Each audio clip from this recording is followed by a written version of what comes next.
ప్రయత్నాలు చేసినా ఇక తెలంగాణ ఆగదు. ఆ ప్రాంతానికి చెందిన ఏ నేత నోట విన్నా ఇదే మాట వినిపిస్తోంది. అదే సమయంలో ముఖ్యమంత్రి వైఖరిపై తీవ్రస్థాయిలో మండిపడుతున్నారు. ఆయన ఓ ప్రాంతానికి మాత్రమే నాయకుడిగా వ్యవహరించడం సరికాదని విమర్శిస్తున్నారు. ముఖ్యమంత్రి కిరణ్ కుమార్ రెడ్డిపై తెలంగాణ ప్రాంత నేతలు మాటల దాడిని మరింత పెంచారు.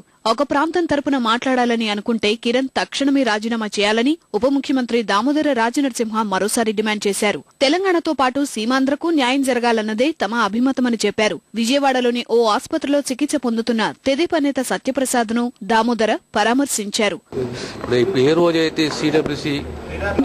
మన కోర్ కమిటీకి పోయాము. ఆ రోజు ముఖ్యమంత్రి గారు, నేను, ఆ తర్వాత పిసిసి ప్రెసిడెంట్ మా అభిప్రాయాలు అడిగారు. వాళ్ళు ఏదైనా నిర్ణయం తీసుకుని నిర్ణయం కట్టుబడి ఉంటారంటే ఖచ్చితంగా కట్టుబడి ఉంటారని చెప్పారు.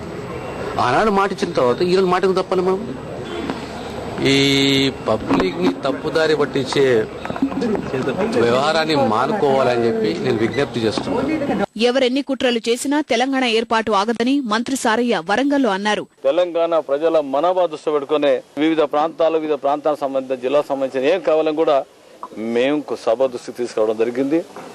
కానీ ఆ ప్రాంత నాయకుడు ఎవరైనా మాట్లాడారా? ఒకటే ఎజెండా వారి సమైక్యాంధ్ర సమైక్యాంధ్ర సమైక్యాంధ్ర సమైక్యాంధ్ర. అయ్యా చెన్నైలో ఉన్నప్పుడు ఏం సంగతి, మద్రాసు ఉన్నప్పుడు అట్లా అదే పరిస్థితి. అటు కూడా మెజార్టీ మీరు మైనార్టీ.